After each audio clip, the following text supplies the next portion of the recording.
Hi everyone, this is भूमिका। अभी 2 दिन पहले मैंने एक वीडियो डाली थी IBS IO Tier 2 की प्रिपरेशन के लिए।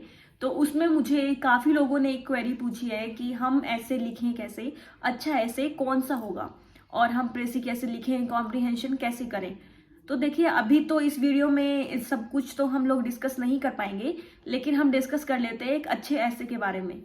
तो आपने जब अभी तक जो भी पढ़ाई की होगी उसमें हर जगह से आपने पढ़ा होगा कि एक इंट्रोडक्शन लिखना होता है, देन बॉडी होती है, देन आपका कंक्लूजन होता है।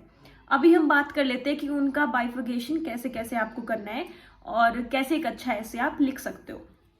तो सबसे पहले एग्जाम्पल लेते हैं हम।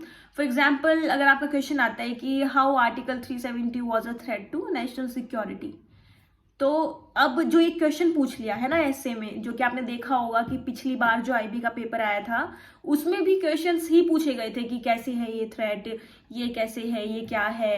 तो वो क्वेश्चन के फॉर्म में ही आया था। तो अगर आपके पास ऐसे किसी क्वेश्चन के फॉर्म में आता है, उसका आंसर आपको कभी भी अपने ऐसे की स्टार्टिंग नहीं बनानी है। उसका आंसर आपका हमेशा होना चाहिए कंक्लूजन में। जब आप अपने ऐसे को कंक्लूड कर रहे हो कि आप क्या सोचते हो, ठीक है, कि कैसे है वो थ्रेड, तो आपने कैसे कंक्लूड किया, तो वो चीज आएगी आपकी कंक्लूजन में। उस जो भी क्वेश्चन होगा उसका आंसर। प्लस एक और बात आपको ध्यान रखनी है, कंक्लूजन में आपको कभी भी, you can never be against the government. Okay, जो भी करंट गवर्नमेंट होगी, वो चाहे उसकी स्कीम्स कितनी बेकार है, कितनी अच्छी है, कुछ भी है, ना तो आपको अंधा सपोर्ट दिखाना है और जरा सा भी आपको ऐसे नहीं दिखाना कि आप अगेंस्ट हो गवर्नमेंट के। ठीक है, न्यूट्रल रह के आपको अपना ऐसे लिखना है, कंक्लूजन आपको न्यूट्रल रह के देना है, अगेंस्ट तो बिल्कुल भी नहीं होना है। ठीक है, अभी हमारा क्या हुआ, कंक्लूजन हो गया सेट। उसके बाद हमारा रहता है इंट्रोडक्शन एंड बॉडी। अब आते हैं हम इंट्रोडक्शन पे। तो जो भी आपका ऐसे है, आप उसमें देखिए कि आपका मेन टॉपिक क्या है। जैसे अभी मैंने जो आपको टॉपिक दिया है उसमें आपका मेन जो हाईलाइटेड चीज है वो है आपका आर्टिकल 370।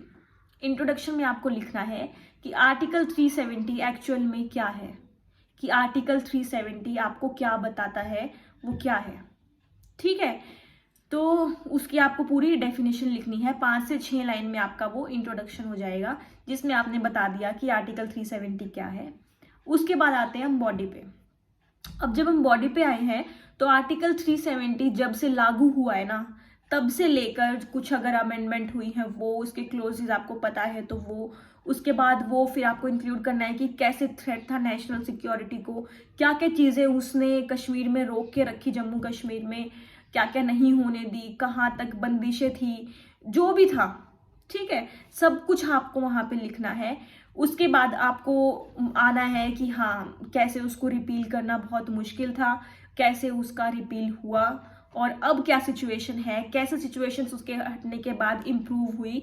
तो आपको जैसे जैसे सारी चीजें बताएंगे ना, आप अपने आप ही बताते जा रहे हैं कि हाँ वो थ्रेट था और अब वो रिपील हो चुका है, तो अब थोड़ा सा थ्रेट कम है वहां पे जहां पे भी ये लागू था। ठीक है, तो आपने एक तरह से पूरा बता दिया कि हाँ जी वो थ्रेट था। कंक्लूजन में, एंड में आप कंक्लूड कर सकते हो कि आपके अब विचार क्या हैं, वो सही हुआ नहीं हुआ, कितना सही था कितना गलत था क्या नहीं था।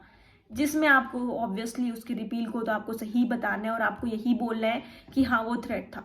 ठीक है, तो ऐसे आपकी जो फ्रेमिंग होगी एक अच्छे ऐसे के लिए, वो बहुत अच्छी हो जाएगी और आपकी सारी चीजें इसमें इंक्लूड हो जाएंगी, इंट्रोडक्शन, बॉडी और कंक्लूजन। अब देखो, इसका मतलब ये नहीं है मैंने 3 चीजें आपको बताई है, इंट्रोडक्शन, बॉडी, कंक्लूजन, तो आपको 3 पैराग्राफ्स में लिखना है। नो, ऐसा बिल्कुल भी नहीं है। आप अपने इंट्रोडक्शन को 2 पैराग्राफ में लिख सकते हैं, आप अपने कंक्लूजन को 2 में लिख सकते हैं, बॉडी को 3-4 में लिख सकते हैं। वर्ड लिमिट एक्सीड नहीं करनी है, लेकिन आप अपने पैराग्राफ्स अपने अकॉर्डिंग बना सकते हैं। ठीक है, जैसे बॉडी में आपने सबसे पहले एक पैराग्राफ में लिख दिया कि वो कब कंस्टिट्यूट हुआ और कैसे हुआ था, अगले में लिख दिया कि क्या क्या थ्रेट्स आए थे, उसके बाद फिर लिख दिया रिपील क्यों नहीं हो सकता था, फिर लिख दिया रिपील वो कैसे हुआ। तो ये सारा आपने फ्रेमिंग अपने अकॉर्डिंग ही करनी है। अब बात आती है कि मैम आपने तो बोला था फ्लो चार्ट बनाने, इसमें तो फ्लो चार्ट बनेंगे नहीं। अगर आप किसी भी चीज को ना बहुत डीप में सोचोगे, फ्लो चार्ट सबका बताना, सबका बन सकता है, किसी भी टॉपिक का बन सकता है।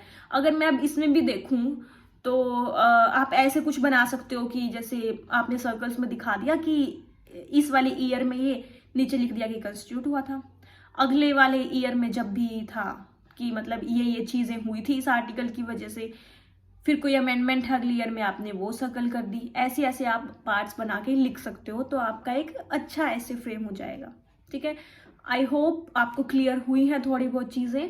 अब दूसरे एग्जाम्पल ले लेते हैं कि मान लीजिए आपके पास आता है पॉल्यूशन, बस ये लिख दिया पॉल्यूशन। तो इसमें तो ऑब्वियस सी बात है, आपको बहुत सारे टाइप्स पता होंगे पॉल्यूशन के। आपको पहले इंट्रोडक्शन में बताना है पॉल्यूशन होता क्या है, फिर आपको बताना है कि जब बॉडी लिखेंगे कि क्या क्या टाइप्स हैं पॉल्यूशन के, कैसे कैसे पॉल्यूशन होता है, क्या क्या इसके प्रिवेंटिव मेजर्स हैं, क्या क्या करेक्टिव मेजर्स हैं, क्या कुछ है। ठीक है, फिर आपको बताना है कोई गवर्नमेंट की स्कीम्स आई हो इससे रिलेटेड। फिर आपको कंक्लूड करना है कि हाँ, हम हर चीज़ के लिए खाली गवर्नमेंट को ब्लेम नहीं कर सकते, एक सिटीजन को भी ऐसे ऐसे मतलब ध्यान देना होता है। तो ऐसे आपने एंड में उसको एक पॉजिटिव नोट पे कंक्लूड कर दिया। ऐसे में ये भी हमें ध्यान रखना होता है कि हमें बहुत नेगेटिव नहीं होना होता किसी भी चीज़ के लिए, एक पॉजिटिव नोट पे ही अगर आप उसको कंक्लूड करेंगे तो वो सही रहेगा। तो आई होप आपको काफ़ी क्लैरिटी मिली होगी अभी तक। और अभी भी अगर कोई आपको डाउट्स है तो आप प्लीज़ मुझसे पूछ सकते हैं, ईमेल भी कर सकते हो या फिर कमेंट सेक्शन में भी पूछ सकते हो।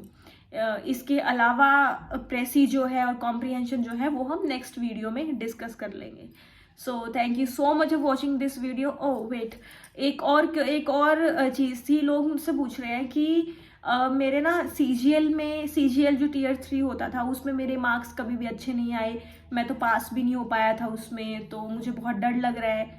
देखो, दोनों बहुत अलग अलग सेगमेंट्स हैं। IBACIO अलग एग्ज़ाम है, सीजीएल वाला अलग एग्ज़ाम था।